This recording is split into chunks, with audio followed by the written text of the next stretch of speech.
Hi Mayam, ado Mayam ayu hojikse lai khuramba jakke ain toibako ado aidi siga laine su khangdabanina phiron su pura udre ado black color gi purse tang ne baina puraise ado se dum let laga chatlani ado khangsu khangdabanina ka jawni ko dum let laga chatta bane adjust tawga ado dum ada yoga Mayam Chingdongleikai gi mandir do ado su jengalake Mayam do jenganing mangina isi video se ai lawrai ne bako si blog se lawrai ne ado Mayam adudi chalasi aduga jengrasti ko Mayam sigai uba phange mandir do jengo alapna sigai dum uba phange chawdra yango Mayam phamse ado Mayam mandir zawdore mandir zawga mo Mayam do jengan jarake sida lere Mayam mandir do manung do mo jengan jarake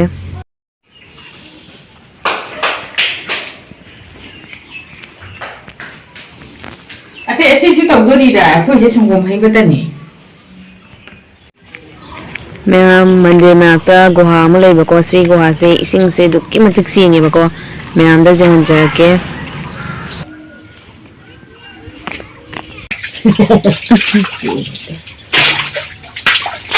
Ini lak tak lang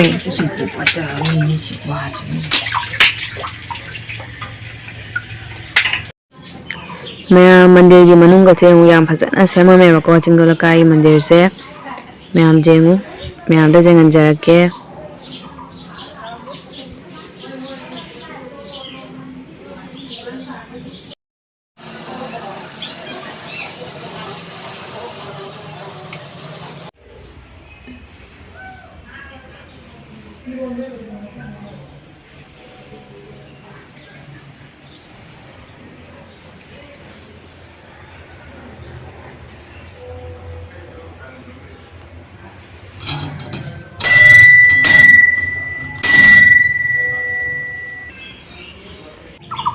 Lai khuramba lore ado Mayam mapanda haidi mandir gi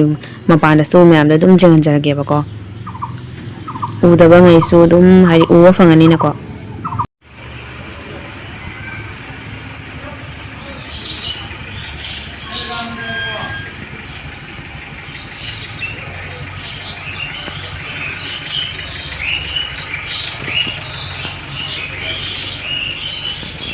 Mayam sina mandir gi maning dane bako Mayam da dum jangan ga na aina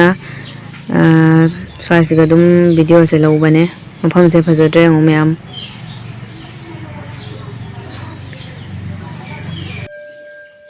lai su khuramba lorbanina Mayam khoi je khalle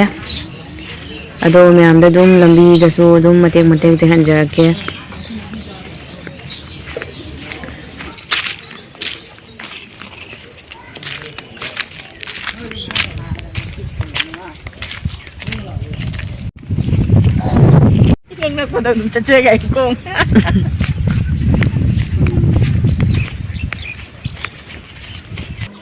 Mayam da Chingdongleikai chaladi Chingdongleikai gi mandir su jenghan ga na khalamba ado lai na su chanwire Chingdongleikai mandir su chatlure Mayam da su jenghalle ado ni Mayam ngasi gi di kainarsi